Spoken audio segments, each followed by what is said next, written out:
you so much for your part in helping people, and we just hope all of you will pass the word along. Thanks again for letting us share with you.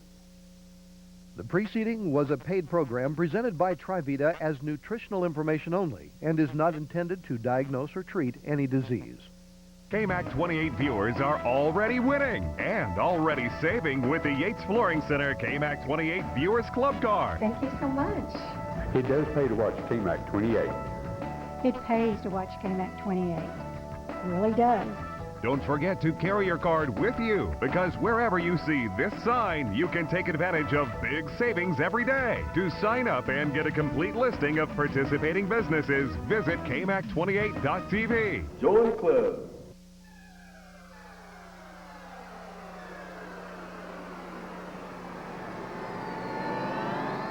As we cheer the Red Raiders on to victory this season, remember to support the team from the stands. Demonstrate first-class sportsmanship.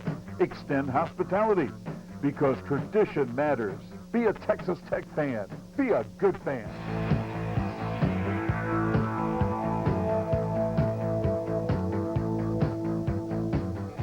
This is KMAC 28. This is where you'll see the news first, live and local. An armed robber is still on the loose. It's where you'll see the first live reports on the air. Get him behind your back now! The first eyewitness accounts from the scene. Pinpoint Doppler 1 radar right now. The first dramatic live pictures as they happen. The fire broke out just after 3 o'clock. When you want to see breaking news and you want to see it live, KMAC 28 brings it to you first. KMAC 28, first, live and local. First, live and local. This is a KMAC 28 News special report. Good afternoon, everyone. I'm KMAC 28's Erin Kennedy. We have some breaking news to report this afternoon. Around 7:45 this morning, police responded to a checked subject call here at the Windcrest Estacado Apartments on 512 North Martin Luther King Boulevard. When they arrived here at apartment 4101, they found single mother, 45-year-old Tammy Cooper, her 11-year-old daughter, Jasmine Mahogany Allen, and her 2 twin 9-year-old boys, Cadice Allen and Kashelm Allen. A friend discovered their bodies when she came to pick the kids up for school. She noticed that the door was ajar. Police are thinking that there might not have been forced entry because the door was ajar. Police described the scene as bloody and violent. The bodies were found in the bedroom, the living room, and the kitchen. And since there was a struggle, there was furniture overturned. Police believe that the suspect may have gone to a local hospital and he may be injured. They're asking anyone with any information to please come forward and contact the Lubbock Police at 741-1000. Of course, stay with KMAC 28 and we will keep you advised. I just spoke with Lieutenant Victor Quintana. He told us that we will have an update at 4 o'clock this afternoon. This has been a KMAC 28 News special report. All right, Erin Kennedy is out there live right now. Erin, we see it on Pinpoint. It's a little bit of snow. Erin, how's it going with where you are? I think I see you. Erin? Yeah, Ron, you do. Good evening. How are you? We've been doing this for a while, haven't we? Yes, we have. We have. And I hate to say it, but I think it's even colder right now than it was this morning. Yeah, I think it is. Unfortunately, though, that cold weather is really affecting a lot of people. The South Plains Electric Co-op has been without power since early this morning. Right now, there are 20,000 people without power, and it's expected that 10,000 of people will remain without power through the night. But, of course, crews are going to be working overnight to make sure that they can restore as much power as they can. And right now we're actually at Lubbock Cooper High School, which is one of the places that the Red Cross has set up for people who don't have electricity. Of course, if you need help, give the Red Cross a call, 765-8534. In the meantime, just wear some gloves and a jacket. Ron, back to you. All right, Erin, you're tough out there, but how about you? How are you doing out there? I'm doing good, Ron. I don't know if you can hear me yet. We're having trouble keeping the camera lens clean because we are good. I can hear you. We're standing into the snow right now. Snowball to the eye. But we're having trouble keeping the lens clean. If you can see over here, we're in a parking lot. There's absolutely no snow on the concrete. It's just melting. But over here in the grass, obviously plenty of snow here. Not quite enough to make a snowman. It's just really, really, really wet. And if we can pan over to the street here, this is what you're going to see on your morning commute. The roads are not icy. It's just a lot of standing water in toward the drainage area, but really nothing to be concerned about as far as ice goes. Drive slowly. A lot of people here are driving really slowly, which is good, but we always have to prepare for the worst. That's what my dad taught me. There's always some driver on the road Most of the time it's me, but I'm hoping not this morning. At least I'm off the roads, but everybody else just allowed a little more time for your commute. In the meantime, we're just going to stay wet for you, Ron, and do what we can. Aaron, I have seen you drive before, and you drive very safely, but I did want to ask you this. The wind chills show about 10, 11 degrees. Your face is exposed out there. How quickly did it take before you went from warm and toasty to cold and nasty out there? It's pretty quick, pretty quick. I don't know if you're saying this just for spite because it is funny. No, oh, no. It is. It's really cold out here. In fact, my legs are freezing. I'm actually wearing Matt's jacket because mine wasn't waterproof. Definitely the waterproof is essential because the snowflakes are super wet. Otherwise, you're right, the wind is going right through me right now. All right, Aaron, thanks so much, and you take it easy there. And we'll be Will back with it. Is live out there. Pinpoint shows snow falling. Visibility's coming down. Aaron, good morning. Good morning, Ron. How is it in that warm studio? Aaron, I am fine, but you know, beauty before age. So the old guy has to stay in. You're doing good out there. Well, thank you. And following another epitaph, fashion first is just not applicable today. We have to dress for warmth, and you got to know it's going to be wet. I'm going to show you a mistake I made. I'm wearing cotton pants. Don't mind my color flashing. If you can see, I'm only standing out here a few minutes, and I'm already 3 inches deep with my cuffs in this rain. It is so wet. Now, besides it just being wet, Jacob, our photographer here, is going to pan up to that light post because you can't tell just looking at me that the snow's actually coming in sideways. It is super windy out here, Ron. I know you were talking about a wind chill earlier, and that is certainly the case. The snow is coming in sideways. It's wet. It's only sticking to the grass right now. No ice on the roads, but you really have to dress for the elements today. I can't think of any other advice than just drive slow. Seems like everybody is just slow and go right now. I haven't seen or even come close to any accidents around here, but just a lot for a lot more time and be ready for some cold. You know what, Aaron, I'm feeling like this. I don't know why. I just feel this way, but shall you and I just talk the next 30 minutes or so about snowflakes, snowflake sizes? Do you see, triangles? Do you see? Do you want to do that, or do you want to Sure, take a break? Can we do it where I'm sitting in the live van and you're talking about the snow? No, I think you've got to be out in it because that's what makes good TV. No, This is sure. Good TV I'm in for you it. to be out Is there there. anything you want me to look for in these snowflakes? They're big, thick, and wet. Well, see if you can bring back a couple for us. All We right? will do that. You might actually get it when you're not expecting it, those snowflakes. Well, thank you so much. It's so good to see you this morning, Aaron. We'll You be too, Ron. discussing with you here in a couple of minutes. Is Aaron out there yet, or is she still getting some Java? Ron, Aaron, what kind of coffee are you drinking this morning? Not enough coffee. That's the kind of coffee I'm drinking. I'm having trouble hearing you, Ron. Hopefully you can hear me okay. I can hear you. Everybody can hear you, Aaron. Don't worry Okay, about it. wonderful. Yes, no, drink your coffee and make it extra piping hot this morning because it is freezing. In fact, Jacob and I are going to do a little demonstration for you in a bit. In the meantime, we want to show you the roads right now. Again, there's just standing water coming out towards the sides of the roads. Everybody's driving in the middle. People are really driving slowly. It's important to remember that. The other thing is, we've had a couple accidents in the past couple days because of the slick roads. One of them was on the underpass, actually right over here, which is something that you need to keep in mind when you're going on the overpasses and the underpasses. Something else that I wanted to point out as a little irony. Ron, weren't we in the 60s, 70s a couple days ago? Yeah, I think we were. I mean, 80 last week. Isn't that ridiculous? Well, no, it's pretty normal around here. You're from Denver. The same thing happens up there. Now, can I ask you a question a while ago? And you was talking about fashion tips. What's your problem with your shoes? Are you wearing something fashionable instead of something keeping your feet warm, aren't you? No excuses, Ron. You're right. I'm wearing sneakers and I have water that's coming up to my knees. Each time, okay, you can see the back of my pants here. We're getting snow on them. The back of my legs are completely wet because we're standing into the snow. Then I go into the live van where it's warm and then it all melts and then we come out here and I freeze and we do it all over again. No, we're having lots of fun this morning. The thing is, we are kind of being lighthearted about this, and I think we can because it's really, the roads are okay right now. There is a lot of standing water, but as far as ice, nothing like that is concerned. And no more of that, what was it? Thunderstorm clouds, snow clouds? Yeah, something like that, is Aaron. You got it. You're on the right track. There was a lightning bolt. So I haven't seen any more of that, though. So it probably is, I'm assuming, safer than you might assume, seeing all the snow out here. All right, Aaron Kennedy, let me get you back into the van. Do you have a blow dryer? I should. I have one at home. I'll go and get it at home. See if we can get you a blow dryer and dry off your pants. Sounds good. I have small children. That always seems to work with them. They get out of the bath, they like to be with the blow dryer going. There you go. That's what I need. That's what you need. All right. And I'll tell you what, Matt and I have come up with an idea. We're going to go ahead and see if we can get you a big old blow dryer as a gift to you. Aw, Ron, thanks. Yeah. You're welcome. For those of you who missed it earlier, Ron's parenting tip of the day was blow dry your children when they're cold. Yeah, that's right. That's right. It does work, but put on some lotion, you get dry skin that way. Thank you. That's another throwback to Ron.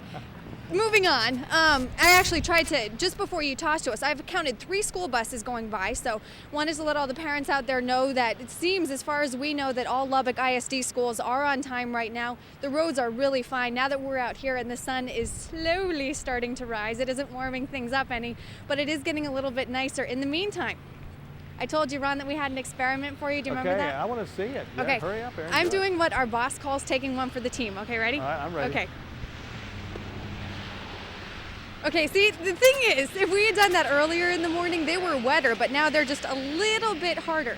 But it is still very cold, and Ron, like I promised you, I've got one for you coming up. And I look forward to that. Folks, we'll continue to advise you throughout the day on the latest weather updates. Winter storm warning can... So true.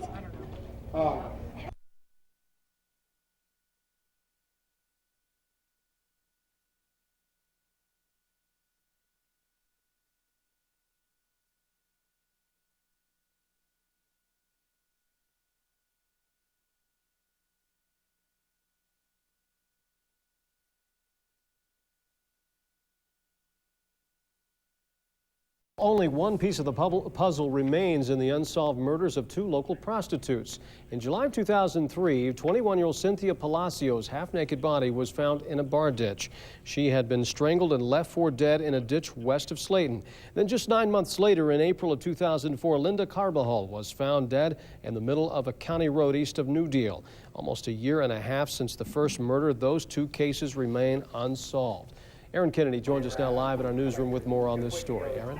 That's right, Randy. As you mentioned earlier, these 2 cases are similar to one big puzzle.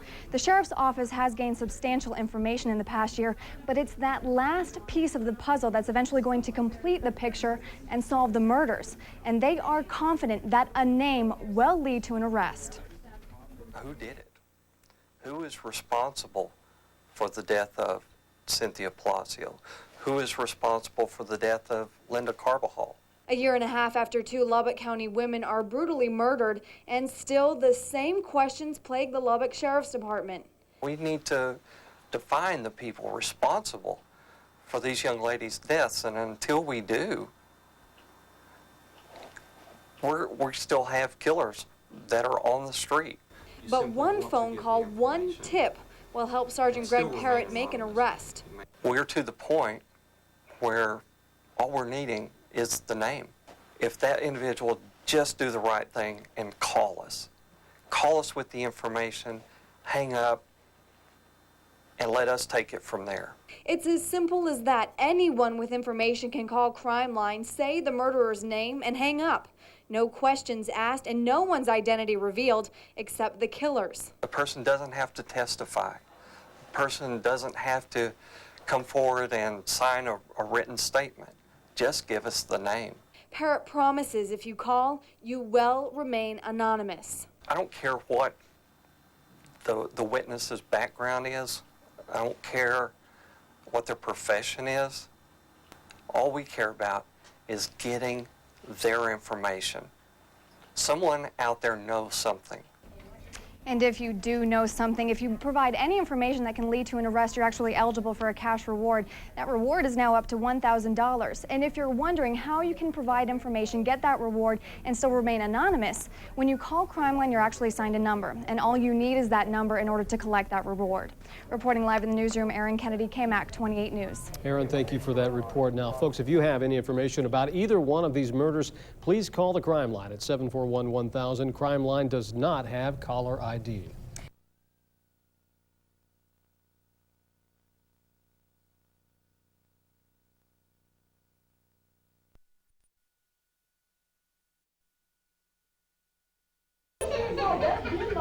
Okay, look. Okay. We know. We know we've got some security breaches. We know that. But I'm going over that. We know we've got that. That's it. We want to take care of what? We'll take it right there. I was thinking we'll stay here till 8 o'clock. Well, we're going to talk about that. That's what I'm going to recommend. I'm going to recommend because I'm going to take them around the whole complex. The whole event around the park. Yes, I see kids walking through it all now. Right. So we're going to reach that up, aren't we? That's what we're going to do when we go there. We're going to talk about securing that thing. Let's say that then I get you, then I'm going to have to get the door. Yes. The only thing that I would like to say is, this is into regardless to on the manager's side. Okay. Okay, I know, I've been over there for a while. And I know for a fact that management have tried to fix those issues on numerous of times. Okay, now what good does it do? I've been in management. Okay. What good does it do for management continuously fix things, have it working, when you have people that have another character spirit, that won't go to the office and obtain the proper things that it takes in order to get proper access in and out of the proper facilities to get in and out of that gate. Instead of doing that, they want to tear us up. When you got to realize just how we work, and we have to pay for our bills, and we work to take care of things. Management is the same way. They cannot keep taking money on top of money, trying to fix these security gates, and they're constantly being broken. I know, but they said it was at the residents' request. I guess their argument was they didn't feel the gate, fix these other reasons that you have to have holes in the gate. Yeah, I know. But probably like maybe lots of them were on parole. Let me answer that question for you. I don't know what that. Now I do know. Anyway, so we have saw two concerned. We had people showing their faces. The only thing that I think you had security cameras. Now I'm gonna talk with management. We can secure those cameras where nobody can break them in and get to them. So management, if they would put a live video up there constantly, you can find out who's breaking the gate. So you can find out who's breaking. That's easy. And once management find out who's breaking the gate, and if it's someone who lives on the property, I think you got lease agreement saying that. This is true. Is that right? If Section 8 don't have something in Section 8 that you can snatch off and none of that? I'm asking questions. I'm just thinking it's going to last. So we can fix that. I can throw together a bunch of VO So that's not going to be a problem. So if the people, now if someone else who don't live there break the gate, we got that picture too. Okay. And then we turn that over to this man's group of people. So we shouldn't have no problem. So I'm going to show them how to fix that gate where we can see who's coming and going. But now managers going to have to do this. She says she doesn't care. They're going to have workable security. Yeah. And they need to fix it where it works. You got security, you got gated property all over the United States of America. Every new apartment complex built in Lubbock now is gated property. We recorded all now, you just don't have vandalism just in your area. But other apartment complexes have gated property with security. The first thing you people need to do is stop screaming to the news media every time something bad happens on our side of town. If you don't have your way of getting in, now don't you be a vandal either. Okay? Yes. I'm going to have to teach them how to have fun because I okay.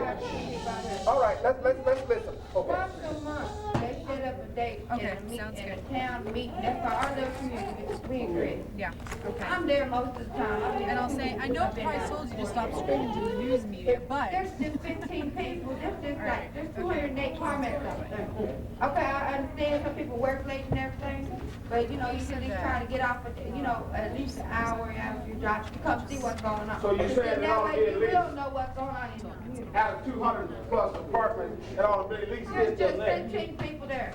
There should be more than 15. She's right. They would know what's going on. She's right. If you have a meeting, listen. Now, when I do the neighborhood watch thing, as I say it again, I'm sounding like a scratch CD. If I walk in and I see 5 or 6 people, I'm going to turn around and get me some yonder. Because honestly, my time is limited. And I've only got 24 hours like you, and I wear a bunch of hats. City council is a big job. See like 5 people. I'm gonna go get me some. Sheriff department is a big job. And I got a little wife. I've been married for 40 years. I sure ain't gonna let her go like it. I got a lot of honeydews to do. But I'm never too busy to get to where we need to do. Folk, I hate to run, and I'm 30 minutes late from another appointment. And, you know, my wife told me, she said, I wanted you to be elected. She said, but I didn't know it was going to take this much time. I shook her hand about 5 times in the last week. So I'm going to move on, and you're not going to hold me. Y'all not going to hold me. Thank you, Jesus. What's your number? Where's he coming? Now, don't you call me late at night, 12, 1 o'clock, because I'll call you back at 12, 1 o'clock. I'm going to leave my card here. I stopped the lady the other night. She called me about 1:30. Hey, if you can bring him back here, we'll record both audios at the same time. I don't know, he's only talking to me. You woke me up. You woke me up. Oscar. Oscar. Give me one of those cards. Yeah. Let me, before we wrap it up, let me introduce myself. I'm Oscar Jones. I'm the Executive Director here at the Lubbock Housing Authority. What I want to say to you is, back in the summer of this year, there was a double murder at Ransom Canyon. Okay? Okay. It was actually a double murder, and then the perpetrator of that offense was gunned down by police officers as he was fleeing. A person killed his parents out of Ransom Canyon. And clearly, nobody moved out of Ransom Canyon. Okay? Basically what I'm saying to you is East Lubbock is no more unsafe than any other area in this town. That's right. Okay. Now, the other thing I have to say to you is that if you don't participate with law enforcement, and I know that there has been a history of individuals who have the only connection with law enforcement has been in an adversarial capacity. You get stopped for whatever traffic offense, and you're angry, and you don't like the law, and so you okay, I'm standing at the corner. I'm not going to talk to the law ever again Let me know about if he comes out on the back. That will make your community unsafe, guys. These are your friends. They are the people that you pay to protect you. Trust me. 58th in Indiana, 2 weeks, a week ago. Now what? Meth lab in operation. There you go. He's like 2 blocks off 58th in Indiana. Yes, you didn't see Price Scratch, did you? Cooking when he got there. Almost burnt the house down. Cooking methamphetamine. Okay? And all I'm saying to you, and the reason why we had this meeting, and I apologize, you know, that the majority of the residents out at Windcrest Estacada got the impression that this meeting was a general meeting for all residents out there, and that the housing authority maybe was construed as owning that property. We don't own Windcrest Estacada. It is owned by a private firm out of Florida. We have residents, Section 8 residents who live there, and yes, we are concerned about your safety and your security out at Windcrest Estacada. And that was the intent and the purpose of putting the flyers out and to ask you to come to talk about the incidents that occurred, not knowing that the very next day, and I'm in Austin, you know, and I get the message that, hey, the very next evening we had another shooting at Windcrest Estacada. Isolated, unfortunate situations, but again, these are the people that you have to report it to. Because they are the people that you pay as citizens of our community to protect you. And Windcrest Estacada in East Lubbock is no different than any other targeted community in this town. If the chief is not patrolling the East Lubbock community, then you can believe I, Oscar D. Jones, who grew up in East Lubbock, been here all my life, is going to tell Chief Claude Jones, Chief, your men are not doing their job. And this is what our community is saying, and clearly the chief is probably going to respond and say, hey, okay, let's talk about what's going on in East Lubbock, and let's see if we can get, you know, more patrol, et cetera, in the East Lubbock targeted area. But clearly, we do have to phone the police when we see suspicious stuff happening. And that's the only way that we can get on top of what's going on. Yes, Why they change it from Windcrest over here and one overnight? Why Pardon they me? change the meeting place? Well, because I did not want our Section 8 residents to be exposed to the media at Windcrest Estacada talking about their security issues. I'm not the manager of Windcrest Estacada. I should not, as the executive director of the Housing Authority, nor should my staff, be the ones who define for Windcrest Estacada how their security needs to happen. I wanted to talk with our residents in private, okay, without exposing you. I don't want to publicly embarrass anybody by having the camera up here shining on everybody and everybody thinking, well, here are the poor people of the community who have to get government subsistence, you understand me, in order to pay their rent. All of them are up here squabbling about why come we can't get no security at Windcrest Estacada. No, I did not want to expose you to the cameras. And that's the reason why we didn't let the news media in. And some of them might be standing right out here. I have already talked to the Channel 11, Bert Mombolo and them guys. They know me by my natural name. They know I don't have no problem with talking to no news media. We don't have any secrets up here. This is a public agency that is federally funded. And yes, I will talk to any of it about anything that they want to talk about. But I don't want you to be embarrassed, you understand me, in a meeting because we decided to let the cameraman in. Now, I told them you can't come in here unless I have written consent by everybody who's in there to include this little baby. Okay? And that's the reason why the news media is not here. Yes, ma'am. What I wanted to say is, okay, everybody's said that you would gladly talk to us about anything. Hey, Joe, I have to try. We're going to come around and get a quick side up spot, okay? She tried her best to try to get the law enforcement out there. Do you know that we call the cops? Anybody can call the cops. It takes them an hour to 2 hours to get. By that time you're dead, you're gone. That's it. I mean, that's how long it takes. Where my chief police go? All right. She's offering free housing. Where are you at? No. We need to have the police to talk about response time.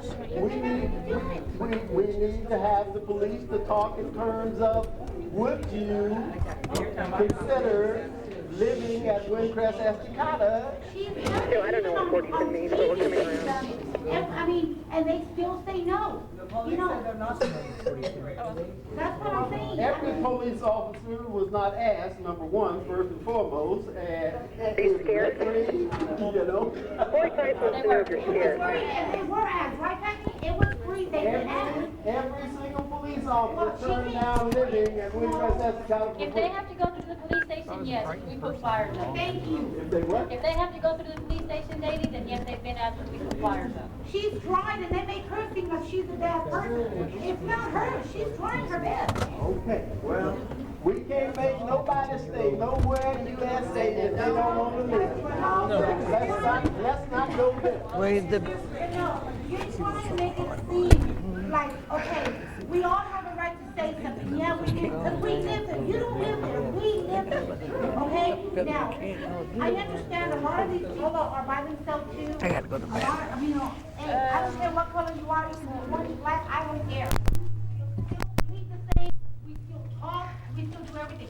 Yeah, we should get acquainted. Excuse me. We should. I'm not leaving. I'll be back. I'll be back. I'm not leaving. Known as what? A snitch. Yeah, that's what, you know, you're known as that, and what? It brings back to you. You can't call the cops.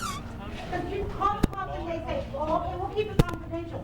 Next thing you know, now, when you don't want to report it, everybody's looking at you like, and you're like, oh, shoot, close the door. If you see him, let us know. How you get out of here? I need to go outside for a minute. Oh, there it is. I see I think they look at you in there now. They're on your territory. 4010, we got a code 4010 in the house. On ABC.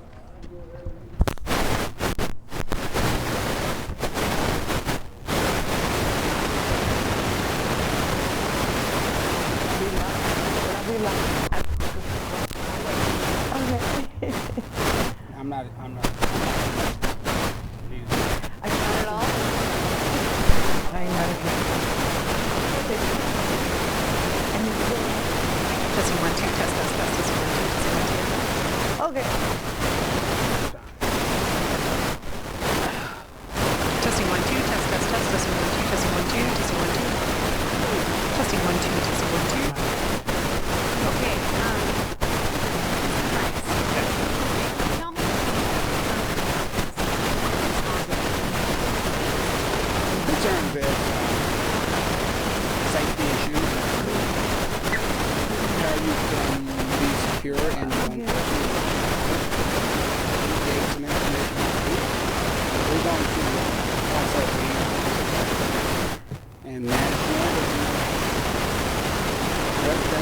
together, and we're going to work out a solution to the problem that we're having in that area. It's no bigger problem than any other problem in any type. When you've got for a lot of people living, you're going to have a few problems. It just so happened the murder brought on about a bigger emergency than normally would have been if the murders hadn't happened. But we're going to take care of that. Now, I understand you told residents, call me, I'm here for you, I'm your councilman. And you also talked about a neighborhood watch. Can you go into a little more detail about that? Well, what am I going to do when they get it together? We're going to go over and talk about how to secure the place, how to secure your home, and how to be secure in your person, and how to have a relationship with your neighbor, and also take care of your place. Make sure your children is in at a certain time, and make sure that they don't do any law, that they're law-abiding. And then once you do that, if everybody, the majority of the people live in any area, and 90+% is good, decent people like the people that is in the median. And of course you have the other percentage, well, we'll go one way or the other. And the 90% need to learn how to control the other small percentage. And we can do that through neighborhood watch and prevention methods and proactiveness. We're going to do that. Do you think drugs are a problem in that area? Drugs are a problem everywhere. Not only that area, it's a problem everywhere. You know, thing about it is that after you have a problem like that we had in Windcrest, and then everybody started talking about other things that normally they wouldn't talk about if this problem hadn't happened with the murders. And so, you know, I'm not going to let it be known that drugs is a problem just in that area. Drugs are a problem throughout the United States of America. In every part of our city, we have drugs that is a problem, and we need to address that. What is your response when residents say we're scared to call police, or, you know, we're scared because we think that maybe they would come after us? We've heard that a lot from them. Well, my response is that if you remain anonymous, they don't know who called the police department. Police department not going to go and say, well, Floyd Price called and said you was dealing drugs, or Floyd Price called and said you was doing this. Police department don't do that. They keep everybody anonymous. I mean, so they don't have to worry about that. You see something that is happening in your neighborhood, call the police department. Get involved, take your neighborhood back. That's what it's going to take to make the whole city safe, is everybody working together. I know you're probably What were you saying? Okay. I know you're probably frustrated as a councilman. Every time the East Lubbock area is on the news, it's usually something negative. There's a lot of crime that happens over there, though. What is your response, especially in light of this week, to the murders, to the shooting? I mean, what can be done to clean the area up? Well, what is a bad area? People get killed, that make the area bad? No. Someone gets shot? No. We had a young man get killed after he got out of high school on one of our busy intersections. We had some young people got stabbed out at a park. Does that make that area bad? No. But the thing is that we have to understand that heat of passion crimes will happen. I get angry, I do something in the heat of the moment. That's what happened. And so that's not a bad area, because will somebody get murdered? It's not a bad area. Somebody gets shot? It's not a bad area. They could have been in Diddy, Mississippi, and that's what's going to happen. So I don't want the citizens of our communities and the citizens of Lubbock to put us on our spyglass, our watch area, and say, oh,